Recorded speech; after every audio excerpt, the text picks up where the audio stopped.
Maigsi lamang ang buhay, kaya dapat wag natin itong sayangin sa pagtatanim ng sama ng loob, lalong-lalo na sa mga mahal natin sa buhay. Matuto po tayong magpatawad sa mga taong nagkasala sa atin sa nakaraan at patuloy nating mahalin yung mga taong kasama natin sa kasalukuyan. Ikaw, meron ka bang mahal sa buhay na gusto mong patawarin o hinga ng tawad? Maswerte yung mga anak na kumpleto pa ang mga magulang. Meron kasing wala ng nanay, meron ding wala ng tatay. At meron namang ulilang lubos na. Pero paano na lamang kung meron kang magulang, kaya lang hindi mo naman tinatrato ng maganda? Dear Papa Dudut, isang magandang araw sa inyo at sa ating mga kabarangay. Itago nyo na lamang po ako sa pangalang Lucio. 35 years old at may-ari ng talyer dito sa Pasig. Tubong Samar talaga ako, Papa Dudut. Kaso noong araw ay lumuwas ako ng Pamaynila para mamasukan sa talyer na pagmamay-ari ng kamag-anak ng tropa kong si Marco. Hanggang sa nakapagtayo din ako ng sarili kong negosyo. Nagsimula akong makinig ng programa ninyo nang makilala ko ang aking misis. Avid listener niyo po kasi siya. At hindi nagtagal ay naging tagahanga niyo na rin po ako. Single mother ang nanay ko, Papa Dudut. Mag-isa niya akong itinaguyod sa buhay dahil bata pa lamang daw ako ay iniwan na kami ng tatay. Hindi ko alam ang dahilan kung bakit umalis ang tatay ko pero isa lang ang malinaw sa akin noon. Masama ang loob ko kay nanay dahil wala akong kinamulatang ama. Madalas akong tuksuhin ng mga kalaro ko dahil abnormal daw ang pamilya ko. Dapat daw kasi ay merong tatay at nanay.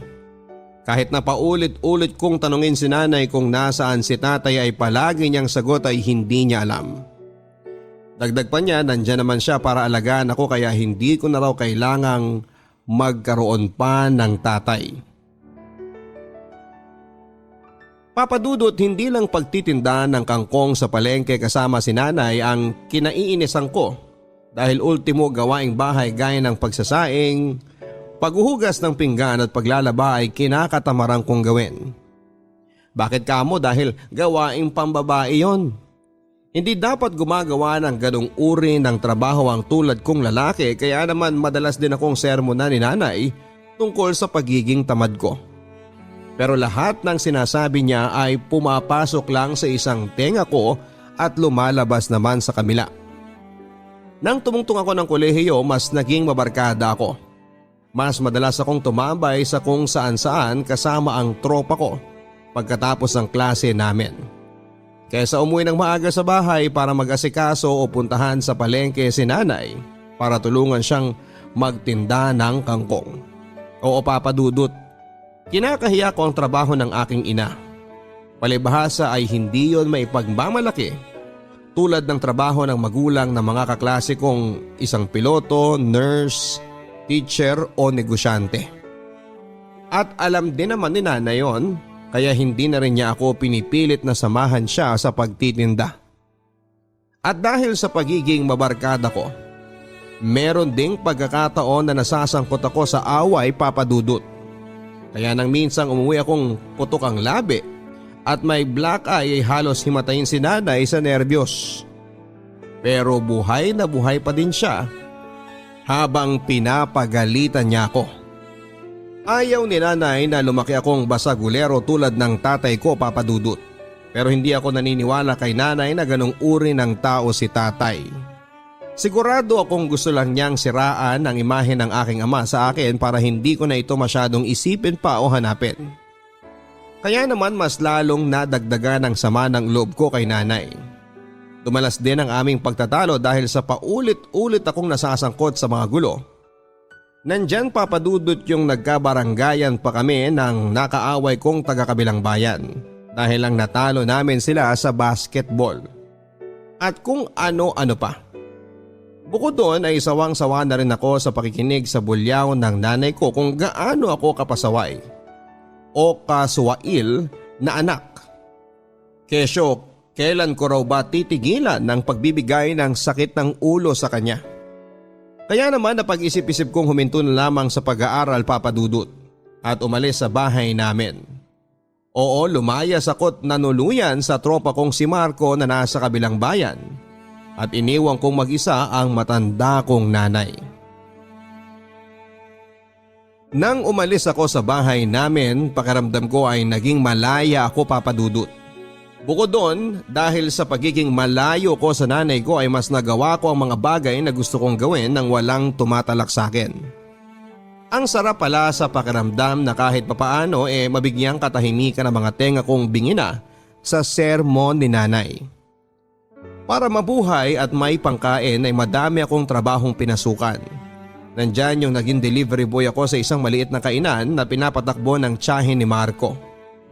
Pumasok din ako bilang sales assistant sa tindahan ng mga sapatos para kahit papaano ay may kitain akong pera. At dahil nga meron na akong source of income ay natuto naman akong magbisyo, Papa Dudut. Alak at yosi ang naging libangan ko at sandalan sa tuwing namimiss ko si tatay o di kaya kapag gusto ko nang maglibang. Malaking bahagi sa kinikita ko ay doon lang napupunta pero wala akong pakialam. Mas may silbi pa ang mga yon kesa sa nanay ko.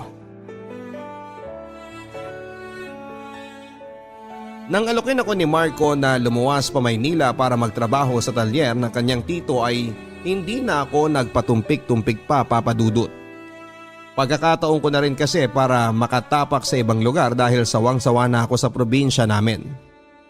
Buong akala ko nga ay sa summer din ako mamamatay. Mabuti na lamang dahil merong opportunity na dumating. Bukod doon, pagkakataon ko na para mahanap ang tatay ko sa Maynila. Dahil sigurado ako na matatagpuan ko siya roon. Nang sumunod na linggo ay natuloy na nga ang pag-alis namin ni Marco papunta sa Pasig, Papa Dudut. At kung tatanungin ninyo ako kung nagpaalam ako sa nanay ko, hindi. Bakit pa hindi ba? Baka pigilan lang niya akong umalis at isa pa ay malaki na ako. Kaya ko nang magdesisyon para sa sarili ko at hindi ko na kailangan ng opinyon ng iba. Pagdating namin sa talyer ng tito ni Marco ay sumabak kaagad kami sa pagtatrabaho. Malapit sa mga condominium building at opisina ang kinakaroon ng talyer kaya naman tama si Marco nang sabihin niyang magagandang babae ang karaniwang kliyente namin.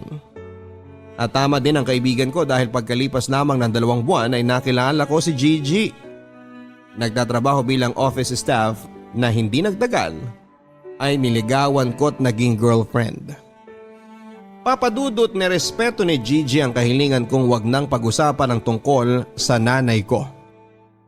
Sa katunayan, yon ang huling beses na binanggit niya si nanay kaya naman masayang masaya ako. Ayoko na kasing magkaroon ng koneksyon sa nanay ko dahil meron na akong bagong buhay. Bagong buhay na hindi siya kasama. Pagkalipas ng 1 taon ay nabuntis ko si Gigi kaya naman naisip naming mag-live-in. Nagrenta kami ng isang studio type apartment malapit sa pinapasukang opisina ni Gigi at pinagtatrabahuhan kong talyer. Nangako ako sa nanay ni Gigi na aalagaan ko ang anak niya kaya naman nagpursige ako sa pagtatrabaho.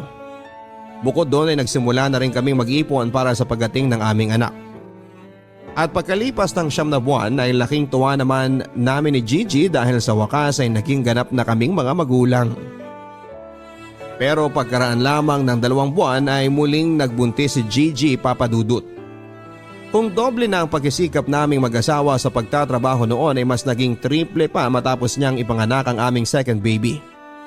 At mas naging mahirap ang buhay namin lalo na nang maaksidente at mamatay ang tito ni Marco. Dahilan para malugi at magsara ang talyer na pagmamay-ari nito na nagkataon namang pinagtatrabahuhan naming magtropa. At dahil nga sa nangyari, kung dati ay meron kaming binabayarang kasambahay para mag-alaga sa mga anak namin, nang nawala na nga ako ng trabaho ako nang umako sa pag-aalaga sa mga bata habang pumapasok sa opisina si Gigi. Noong unang buwan ay nag-i-enjoy pa ako sa pagiging house husband. Pero habang tumatagal ay nagsimula na akong mainip, Papa Dudut. Hindi na rin kasi ako nakakalabas kasama ang mga tropa namin ni Marco at madalas na rin nila akong asarin dahil sa pagiging taong bahay ko. Na malimit kong kainisan dahil na-realize ko na dapat ay si Gigi ang nag-aalaga sa mga anak namin. Kasi siya nga ang babae. Pero nauwi lamang sa pagkatalo namin mag-asawang tungkol sa kung sino ang dapat na maiwan sa bahay para bantayan ang mga anak namin. At dahil nga nagtitipid kami kaya naisip ni Gigi na ipaalaga sa nanay niyang may sakit ang mga anak namin. Bagay na tinutulan ko kaya napilitan akong isuggest na sa halip na ang nanay Nelia ko na lang ang paluwasin para mag-alaga sa mga anak namin. Nalaman ko din kasi na matagal na niya pala akong hinahanap at kinokontakt. Kaya naman naisip ko na ito ang tamang pagkakataon para naman magpaka-nanay ulit siya sa akin.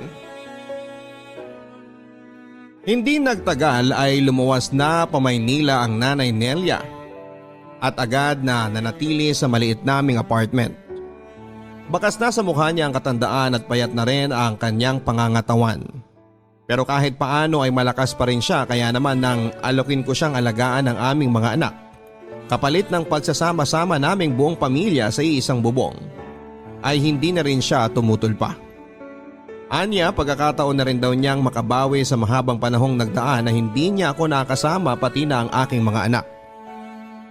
Ako naman ay nagsimula na ulit maghanap ng bagong trabaho. Pero dahil pagkatrabaho lang sa talyer ang alam kong gawin kaya mas nahirapan akong makahanap ng mapapasukan.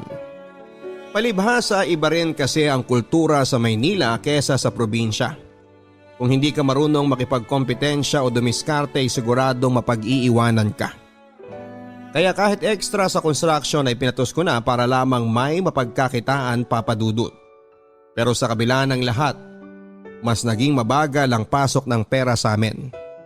At dahil mas lumalaki na ang mga bata kaya mas nadagdagan na rin ang gastusin namin sa bahay. Kahit na anong pagtitipid at pagbabudget ang gawin naming mag-asawa, ay meron pa ring pagkakataong kinakapos kami. At dahil sa mga isipin at problemang yon, kaya bumalik na naman ako sa dati kong bisyo, ang pag-inom ng alak. Papadudot dumalas pa ang pag-aaway naming mag-asawa dahil sa bisyo ko na pag-inom ng alak at mas naging mabigat ang pagdadala namin sa buhay. Nandyan yung nag-isang kahig isang tuka kami lalo na noong matapos na ang kontrata ko bilang construction worker. Sinubukan kong maghanap ng iba pang trabaho pero lalo lamang akong nahirapan. At hindi nga nagtagal, hindi lang alak at sigarilyo ang naging bisyo ko dahil nalulung na rin ako sa sabong nang minsan akong isama ng tropa namin ni Marco sa sabungan. At syempre nakarating yon sa kaalaman ni Gigi kaya lalo kaming nag-away. Hanggang sa umabot na nga sa puntong naabutan kong nag-aal sa balutan ng misis ko dahil malak nila akong iwanan ng mga bata.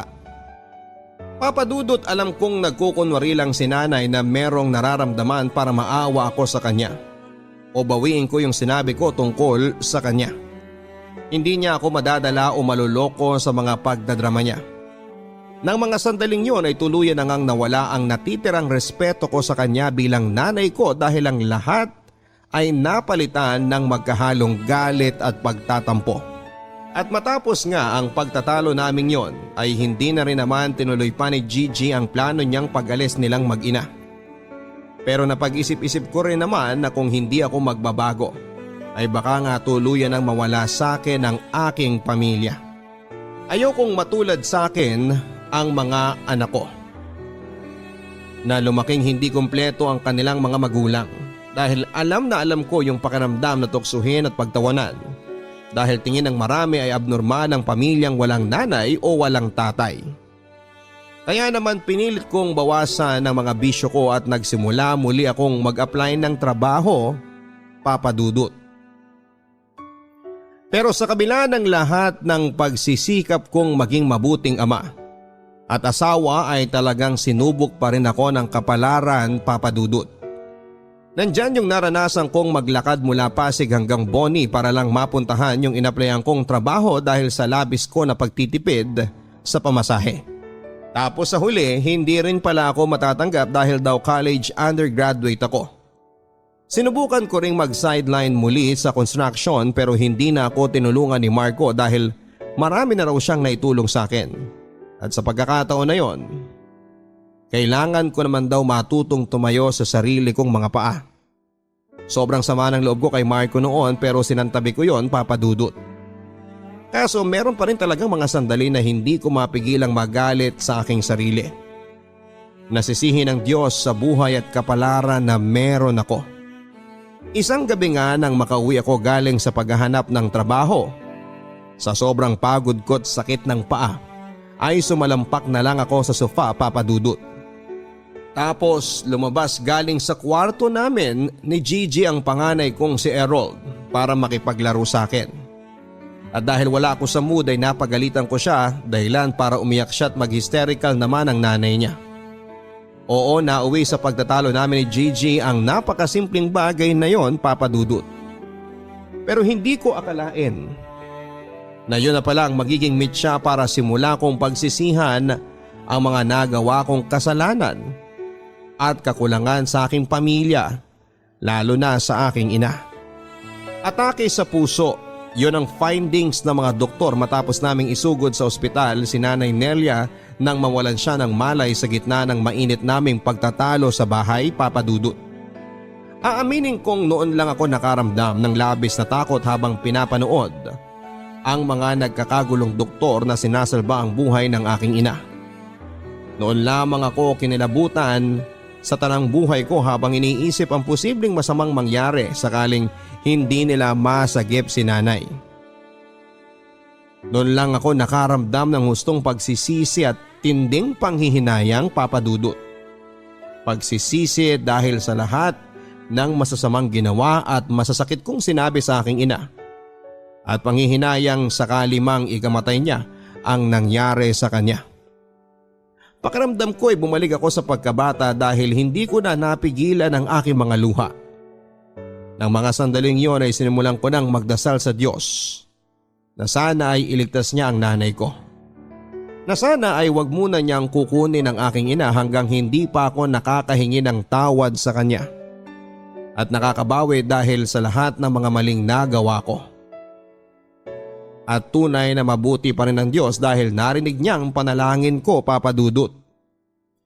Namatay si Nanay Nelia pagkalipas ng 2 buwan, Papa Dudut.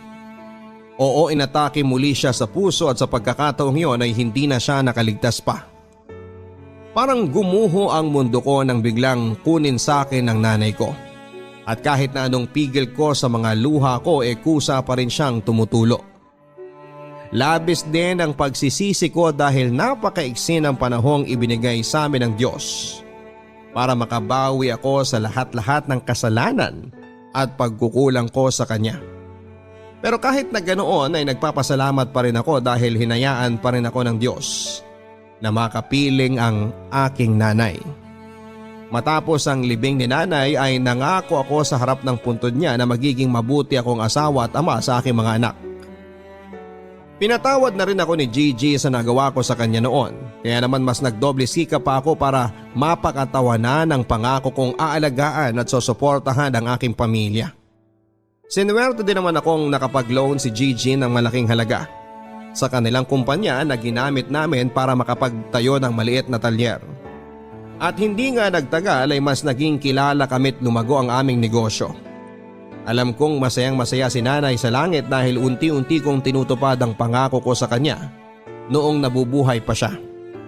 Namimiss ko pa rin siya hanggang sa ngayon, Papa Dudut, pero alam kong maligaya na sila ni tatay saan man sila naroroon. Maraming salamat po sa pagkakataong mabasa ninyo ang aking sulat. Malaking bagay din sa akin na maibahagi sa ating mga kabarangay ang kwento ng aking buhay. Lucio. Sabi nila habang abala daw tayo sa paglaki ay nakakalimutan na nating tumanda na ang mga magulang natin. Sa kaso ng letter sender nating si Lucio ganun nga ang nangyari. Kaya naman ramdam ko ang pagsisisi mo dahil hindi mo nakapiling ng mas matagal ang Nanay Nelia mo. Pero Lucio, tama ka sa sinabi mong maswerte ka pa rin dahil nakahingi ka ng tawad sa iyong ina. At kahit na maiksi yung panahon na ibinigay sa inyo, nakasama mo pa rin siya. Alam ko namin ng mga kabarangay na proud sa iyo ngayon ang nanay Nelia mo. Ipagpatuloy mo lang ang pagiging responsableng asawa at ama, siguradong hindi na babangon sa hukay ang nanay mo para sermonan ka. Biro lang. Dear Papa Dudut, sabi nila ang pagkakaroon daw ng anak ang isa sa mga pinakamasayang bahagi ng buhay ng tao. Kaya naman walang araw na hindi ako nagpapasalamat sa Diyos nang pagkaluban niya ako ng anak na babae.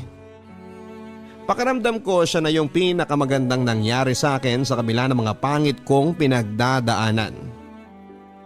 Kaya naman mahal na mahal ko ang aking anak at gagawin ko ang lahat para sa kanya, Papa Dudut. Ako po si Letty, 35 years old at tubong Bicol.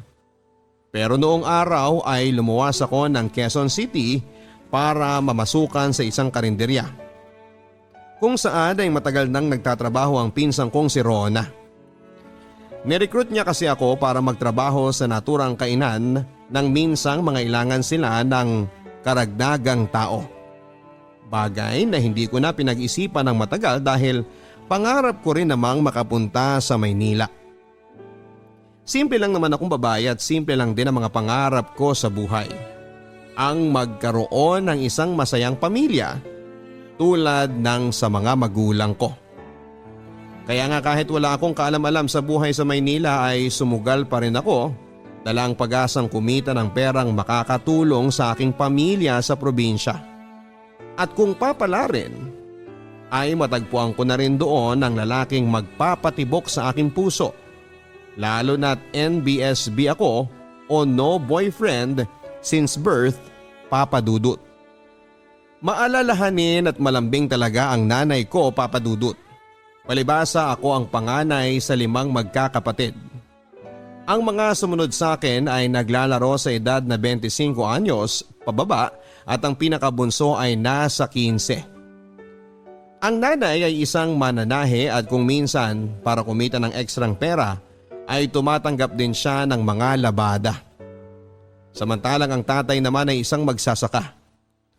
Bukod sa pagtatanim ng palay ay meron din siyang tinatanim na kamoting kahoy at iba't ibang klase ng gulay na kapag anihan na ay binebenta namin ni nanay sa palengke. Bagaman mahirap ang aming buhay sa probinsya, masasabi ko naman na maswerte ako dahil responsable ang mga magulang ko, Papa Dudut. At kahit na medyo challenging talagang mapalayo sa kanila dahil sa pagtatrabaho ko sa Maynila ay wala akong hindi kakayanin para sa aking pamilya. Naisip ko din kasi na kapag nakasanayan ko na ang buhay sa Maynila at nakapag-ipon na ako ng sapat na pera ay gusto kong magnegosyo, Papa Dudut. Kahit na online lang, total yun naman ang uso. Pagdating ko sa bahay ng pinsan ko sa Quezon City, kinabukasan din ay sumabak agad ako sa pagtatrabaho bilang serbedora sa isang 24 hours na kantin. Ang mga karaniwan naming customer ay yung mga nagtatrabaho sa opisina hindi kalayuan sa pwesto ng aming kainan. Mga taxi driver, mga lokal na residente at kung sino-sino pa. Kahit na mahirap ang trabaho ay masasabi ko namang nag-i-enjoy ako, Papa Dudut. Mas lalo pang ang naging interesante ang bawat araw ko sa trabaho nang makilala ko si Nando nang minsan siyang kumain sa amin. Isa siyang sikyo o security guard sa isang pawn shop na katapat ng aming kantin. Nung unang beses ko siyang nakita ay aaminin kong hindi talaga ako natuwa sa pagmumukha niya. Hindi naman sa panghuhusga pero mukha talaga siyang hindi gagawa ng matino. Tapos ay palagi pa niya ako nung binubwisit dahil panay ang tawag niya sa akin para siya asikasuhin kahit na marami pa akong ginagawa. Aaminin ko, Papa Dudut, na noong una ay naiinis ako kay Nando. Sino ba naman kasing hindi? Kesyo maliit na bagay na kaya naman niyang gawin ay itatawag pa niya sa akin. Oo, sa akin. Tulad na lamang ng pagsasali ng tubig sa baso niya. Paulit-ulit na paghingi ng sabaw at kung ano-ano pa. Mabuti sana kung siya lang ang customer na inaasikaso ko tapos meron pang pagkakataon na makikipagkwentuhan pa siya sa akin sa gitna ng trabaho ko. Dumanas din ng dumalas ang pagkain ni Nando ng tanghalian sa aming kantin. Dahilan kung bakit naging tampulan ako ng tukso ng mga kasamahan ko sa trabaho. Gaya nga ng sinasabi noon ni Rona, nagbabaon ng pananghalian si Nando. Kung kumain man ito sa kantin ay bibihira lamang. At nagsimula lang daw itong kumain sa kantin namin dahil sa akin. Habang tumatagal ay nawawala na rin ang pagkailang ko kay Nando. Dahil kahit papaano ay nadidiskubre ko namang mabait at magalang siyang tao. Palagi siyang humihingi ng permiso kung meron siyang gustong itanong na sa palagay ko ay masyadong personal. Kuwela din siya at mahilig bumanat ng corning jokes at pick-up lines. Tinatawag pa rin niya akong Miss Beautiful kapag hindi ko siya pinapansin. Naisip ko nga na ginagawa niya lamang yon para makuha ang atensyon ko at effective naman. Papadudot, alam ko na hindi pa nagtatagal simula nang magkakilala kami ni Nando, pero noong unang beses na hindi siya kumain ng lunch sa amin ay nalungkot talaga ako. Parang nawalan ako ng ganang magtrabaho. Akala ko nga normal lang yon dahil masyado lang akong nasanay. Na palagi niya akong kinukulit araw-araw, pero nang masundan pa ng 2 araw na walang Nando na kumain sa aming kantin, ay doon na ako nagtaka at nag-alala. Mabuti na lang noong sumunod pang araw ay nagpakita na siya sa akin at kumain sa amin. Sinabi din niyang nagkatrangkaso daw siya kaya siya absent. Kahit papaano, pakiramdam ko ay nabunutan ako ng tinik sa dibdib ng sandaling yon. Papadudot, nagtuloy-tuloy pa ang pagpapakyut sa akin ni Nando. At habang tumatagal, kahit pa nga pa-corny ng pa-corny ang mga banat niya ay natatawa na lamang ako sa kanya. At kahit nagmukha siyang tanga sa pagpapapogi sa akin ay wala daw siyang pakialam. Basta ang mahalaga ay mapatawa niya ako at mapangiti. Bagay na kinagigiliwan ko ng husto sa kanya. Palibhasa, ramdam ko ring sincero siyang tao sa kabila ng maloko niyang persona. At habang tumatagal nga, ay unti-unti ko ngang nakikilala si Nando. Panganay din siya sa 6 na magkakapatid at tubong aklan. Pagtitinda ng gulay sa palengke ang kinabubuhay ng kanyang mga magulang. At ang mga nakababata niyang kapatid ay pinag-aaral naman niya. Sa totoo lang ay humanga ako ng husto sa dedikasyon at determinasyon ni Nando. Bibihira kasi yung lalaking katulad niya, na nasa tamang edad na ay wala pa ring asawa dahil busy sa pagtulong sa pamilya. Hanggang sa isang araw nga ay niyaya akong lumabas ni Nando, Papadudot. Nang sandaling yon ay mahigit 3 linggo na kaming magkakilala. Aminin kong noong una ay naiilang pa akong sumama sa kanya na kaming 2 lang, pero may bahagi naman sa puso ko na gustong umoo sa kanya.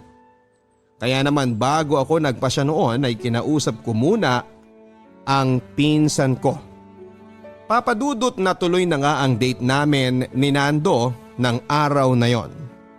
Ipinasyal niya ako sa mga magagandang lugar na noong ko pa lamang napuntahan sa tanang buhay ko.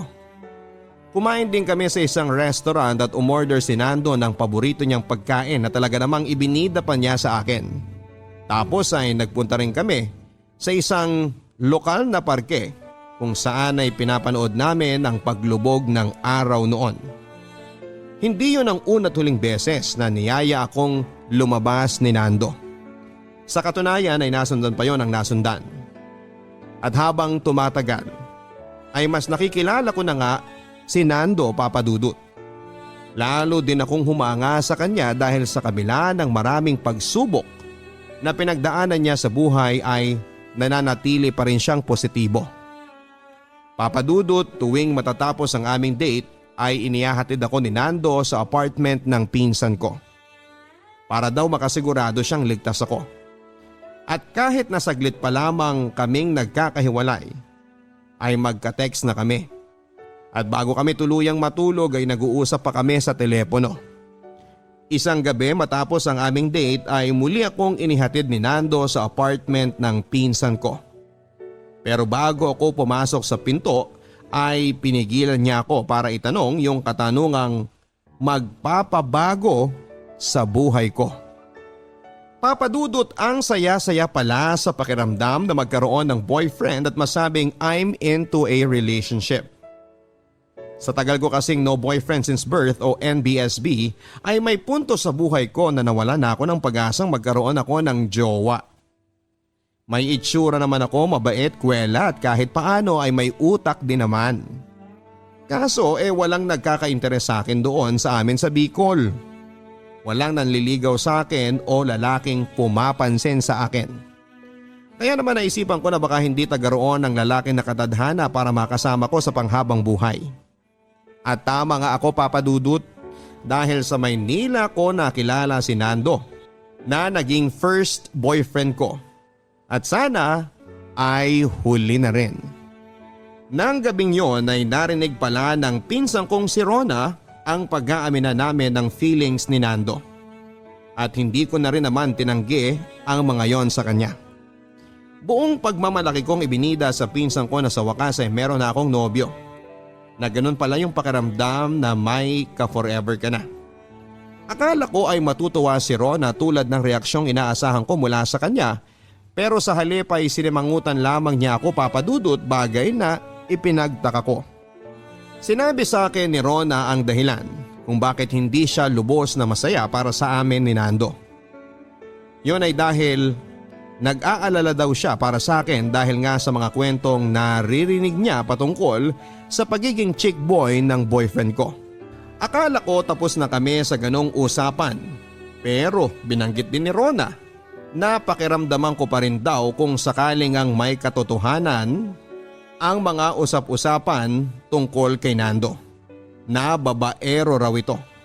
Bagay na kinainisan ko noong una at isinantabi ko na lamang.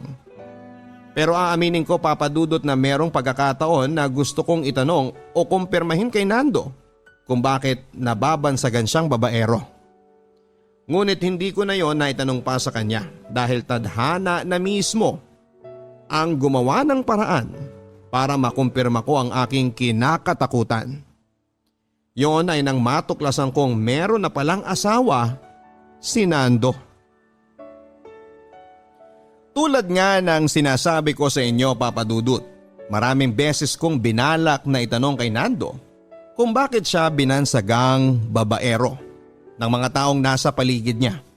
Gayong ibang-iba ang pagkakakilala ko sa kanya. Sa katunayan, ang alam ko, ako ang unang girlfriend niya.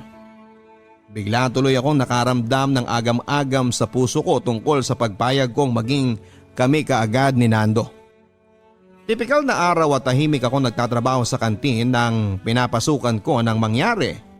Ang kahit sa hinagap ay hindi ko lubos na akalaing mangyayari, Papadudot. Paano ba naman? Sa gitna ng pagiging abala ko sa pag-intindi sa kaliwat ka ng mga gawain, ay bigla na lamang may babaeng matangkad at maputi na dumating sa hinanap ako. Buti na lamang at patay na oras na yon, Papadudot, at walang masyadong customer. At nang magtama ang aming paningin, ay walang pagdadalawang isip niya akong sinugod at pinagsisigawan. Papadudot, mabuti na lang dahil naawat ko si Rona sa kamuntik na niyang pagpatol kay Grace ng sandaling yon. At mabuti na lang din dahil naisip ni Grace na umalis na lamang. Pero bago siya tuluyang umalis ay binantaan niya akong layuan na si Nando dahil pamilyado na nga ito. At kung ipipilit ko pa raw na magsumiksik sa buhay nilang mag-asawa ay kakasuhan niya ako. Magkahalong takot, gulat, galit at lungkot ang nangibabaw sa akin ng mga araw na yon. Takot dahil sa biglang pagdating ni Grace para saktan at iskandaluhin ako sa aking pinagtatrabahuhan. Gulat naman dahil sa nalaman kong posibleng panluloko sa akin ni Nando. Galit dahil kapag napatunayan ko ngang totoo ang mga sinasabi ni Grace tungkol sa relasyon nilang dalawa, ay baka hindi ako makapagpigil at masuntok ko talaga sa mukha ang Nando na yon. Pero sa kabila ng lahat ng nararamdaman ko, mas nangibabaw para sa akin ang labis na kalungkutan. Oo, hindi pa nga nagtatagal simula nang magkakilala kami ni Nando. Simula nang maging kami pero sa loob ng maiksing panahon ng pagsasama namin ay binigay ko na sa kanya ang aking puso, pati na rin ang aking sarili. Meron ang nangyari sa amin ni Nando, Papa Dudut. Hindi lang isang beses, makailang ulit na rin po yon.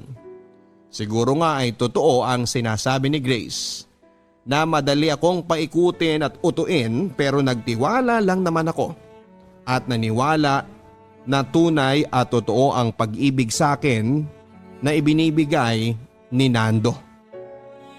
Nang araw ding yon ay tinawagan ko sa telepono si Nando, Papa Dudut. Pero ring lang ng ring ang kanyang cellphone. Makailang beses ko ulit siyang kinontak hanggang sa patayan na nga niya ako ng telepono. Halos gumuho ang mundo ko ng oras na yon. Paano nga kung totoong niloloko ako ni Nando? Paano kung bigla na lang niya akong iwanan sa ere? Hindi ko alam kung paano ko kakayanin ang sakit. Umiyak na lamang ako ng umiyak kinagabihan at nang sumunod na araw ay laking gulat ko nang si Nando ang kusang tumawag sa akin. Papa Dudut, salamat na lang talaga sa pinsang kong si Rona dahil nandun siya ng sandaling yon para alalayan ako. Kasi ang sakit-sakit na talaga sa dibdib. Hindi ko na kayang pigilan pa yung mga hinanakit ko kay Nando. Tapos ay hindi pa ganap na maisip ng utak ko na dumating na nga yung sandaling kinakatakutan ko, ang aking unang heartbreak. Nang sumunod na araw ay nalaman ko na lamang na nag-resign na pala si Nando sa pawn shop na kanyang pinagtatrabahuhan. Walang makapagsabi kung saan talaga siya nagpunta. Pero marami rin ang naniniwala na umuwi na ulit siya sa kanyang asawa.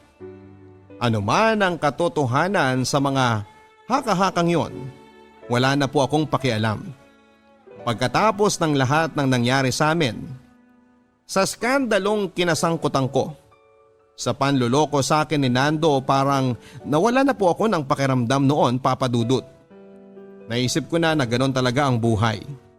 Pwede tayong ma-scam dahil sa labis na tiwala na ibinibigay natin sa mga sinungaling at manlulokong tao. Naisip kong magpatuloy na lamang sa buhay. Sinarili ko yung sakit na nararamdaman ko. Sa pag-asang kusa na lamang itong mawawala.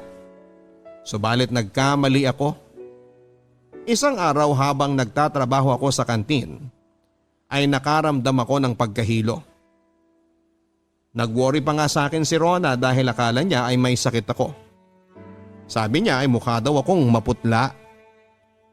Papadudot ng sandaling yon ay aaminin kong muling nanumbalik ang pakiramdam na matagal ko nang pinatay sa kalooban ko. Ang pakiramdam ng magkahalong takot at saya dahil posibleng nagbunga ang pagsasama namin ng saglit ni Nando. Buntis ako, Papadudot. At nang malaman kong pinagdadalang tao ko ang aming anak ni Nando, ay magkahalong kaba at saya ang naramdaman ko. Kaba dahil hindi ko alam kung paano ipapaalam sa aking pamilya sa probinsya na nagbunga ang sandali naming pagsasama ni Nando. At saya naman dahil merong buhay na nabubuo sa aking sinapupunan. At dahil wala pa akong ideya kung paano sasabihin kina nanay at tatay na magkakaroon na sila ng apo, kaya naisip kong isekreto na muna ito sa kanila. Pinakiusapan ko rin si Rona na huwag magbabanggit ng kahit na ano sa aking mga magulang para hindi na sila masyadong mag-alala. Bagay na kinontra ng pinsang ko noong una pero napakiusapan ko rin naman sa bandang huli. Nagpatuloy lang ako sa pagpasok sa trabaho, Papa Dudut. Kailangan ko kasing madagdagan ang aking ipon para sa aking panganganak. Kahit na minsan naaalala ko pa rin si Nando. Hindi na lamang ako nagpapaapekto dahil alam ko kung nasaan man siya ngayon ay doon na lang siya manatili. Wag na siyang magpapakita sa akin lalo na sa anak namin dahil isa siyang malaking duwag. Pero iba pa rin maglaro ang tadhana. Nang halos 2 buwan na ang aking pinagbubuntis ay muling nag-cruise ang landas namin ni Nando nang magkita kami sa isang mall. Papadudot, kahit na galit ako kay Nando, meron pa ring bahagi sa aking puso na gustong makiusap sa kanya na huwag na niya akong iiwang muli. Nasa pagkakataong yon ay piliin naman niya ako at ng aming magiging anak. Pero sa kabila ng lahat ay muli kong piniling sarilinin na lamang ang sakit at ang lahat ng hinanakit. Para saan pa kung magmamakaawa ako sa kanya? Samantalang halatang halata naman na hindi ako o kami ng magiging anak niya ang pipiliin niya sa dulo. Kahit paano ay mas pinili ko pa rin bigyan ng dignidad ang aking sarili, Papa Dudut. Dahil minsan hindi lahat ng ipinaglalaban ay karapat-dapat na ipaglaban. Nang araw ding yon matapos ang pagkikita namin ni Nando ay nanumbalik muli ang sakit at kirot sa puso ko. Yung sugat na akala ko ay unti-unti nang humihilom dahil sa kanya ay muli na namang nabuksan. At sa pagkakataong yon ay mas doble ang sakit. Umiyak lang ako ng umiyak pag uwi namin ni Rona sa apartment. Mabuti na lang dahil nandoon ang pinsan ko para damayan ako. Nakatulugan ko na nga lang noon ang labis na kalungkutan. Kinabukasan ay laking gulat ko nang dumating sa apartment namin si nanay. Hindi binanggit sa akin ni Rona na lumuwas pala ang nanay ko para dalawin ako. Palibhasa inamin din ng pinsan ko na hindi na raw niya napigilan ang sariling wag banggitin kay nanay ang pinagdadaanan ko. At bago ko pa nga siya tuluyang masabunutan dahil sa kadaldalan ay dinepensahan na niya kaagad ang kanyang sarili. Ginawa lang daw niya yon dahil hindi niya kayang nakikita akong sinasarili ang sakit at kalungkutan. Papadudot para akong batang nagsumbong at umiyak ng umiyak habang yakap-yakap ang nanay ko. Papadudot ipinagpatuloy ko pa rin ang pagtatrabaho sa kantin hanggang sa mag-anim na buwan ang aking ipinagbubuntis. At matapos noon ay nagpasya sina nanay at tatay na pauwiin ako sa Bicol para doon na manganak. Nang maisilang ko ang aking unika iha, para na rin po akong naging bagong tao. Ang lahat ng hinanakit at pait na naranasan ko noong hindi ko pa siya ipinapanganak ay kaagad na nawala ng unang beses kong masilayan ang napakaganda niyang mukha.